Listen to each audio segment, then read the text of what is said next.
Go. Revenge, return, it's a trick, it's a trap. Carrie's too covered, she's not covered enough. Return of the Jedi closed out the original trilogy on a high note.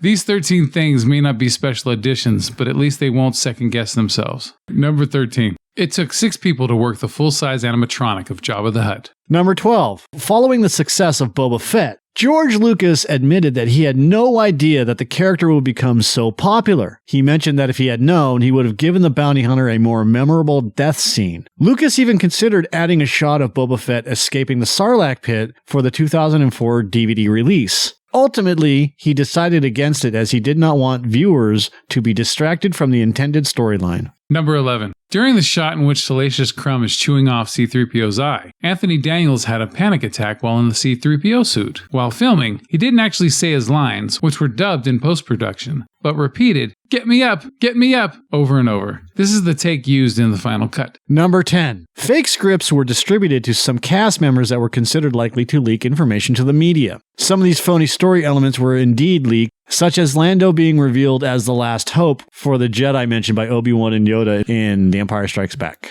Number 9. In the 2004 DVD release, George Lucas explained the reason behind why Yoda told Luke that Darth Vader was his father. Lucas had consulted with a child psychologist during the making of the film. The psychologist said that unless it was unequivocally stated that Vader was Luke's father, moviegoers aged 12 and under would dismiss Vader's claim to be Luke's father as a lie. Number 8. Nine Numb, Lando's co-pilot, speaks a Kenyan dialect called Haya. According to sound designer Ben Burt, the lines were delivered by Kipsang Rotich, a Kenyan student living in the US, and are actually correct Haiyan translations of the English text. Audiences in Kenya were reportedly very thrilled to hear their language spoken in proper context. Number 7. The Emperor's chair was mechanized so that it could rotate when the scene called for it. However, the mechanism never worked properly, so Ian McDiarmid had to make it move by shuffling his feet. Move it this way. A piece of tape on the floor told him when to stop so it would not be visible to the camera.